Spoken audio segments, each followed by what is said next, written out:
Professor Ephraim Kamuntu nagira ngu ekigendererwa kyo kwombeka factories ibiri omu district egi no kwenda kuretaho entasyo mu maka. Policy development model na vision yihanga no kugira ngo ihange ribe middle income country yaza kuba middle income country abantu bateka kugira income amajani ine income kandi amajani is part of policy development model abagahingi bine kashinga mibi bakatasyo mu ndabo.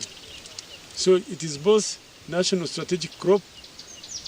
At the same time, it's a domestic cash cow. Abuko amajani togari utugaga guzuya mesente. Abamwe batakucumanya eji process nindingwa abukuba ikatanduka umwaka guri yo gwahwire wanyuma y'amajani twajimara kujyo mu ijurano reita twahandika mu Gavumenti bija kurebe cyuruhu final president ya bakonsandi ya ronda baba Arab Emirates kwija kugera ko batiyamba so process etwiro. Abembezi ba district egi bashaba abahingi kwongera bakahinga amajani ahabwo kuba factory nizija kwenda okutungura amaka gabo.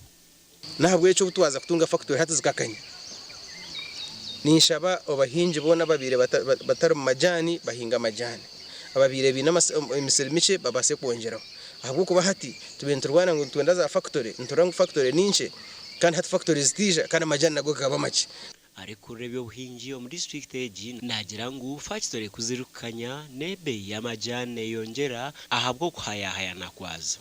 Umyaka ebiri huire ngo amajani ga burakatari amajani ga syarara gakana gagura shiringi bishatu 5 umwe bishatu konka hatahindu kugambira n'umwijuro ogubire umusizo ne huire yakubirero umwijurano amajani gakanga gagumana gengera kabene katemba abwa competition ya factories ezizire amajani hati gari ya shiringi 5 kukarukaga kurijira wano ogura kashi inguru kutwara kuja kushashura muherugo kwezi kwa twatini factory hii tuna sente za burho kandi nyingi tuganirwa n'abahinzi. Buhweju obwa hati eine factory emwe ya Gavumenti hamwe nemwe ya muntu buntu nezindi ziriyo niza kutandika. Gasha kwa Juliet Charles Juliet Chatsima umjweterwa wa president of district ya Chikobe Amram Tumsime yaragira polisi kwekwata obiraro mukuru wirwaro Heriansozi Health Center 3 omgombore ya Tangwali Dr. Awusi Taremwa ahabwe manja zo kwatijaga emirimo ye hamwe no kutwariza kubi abarwire Ambrose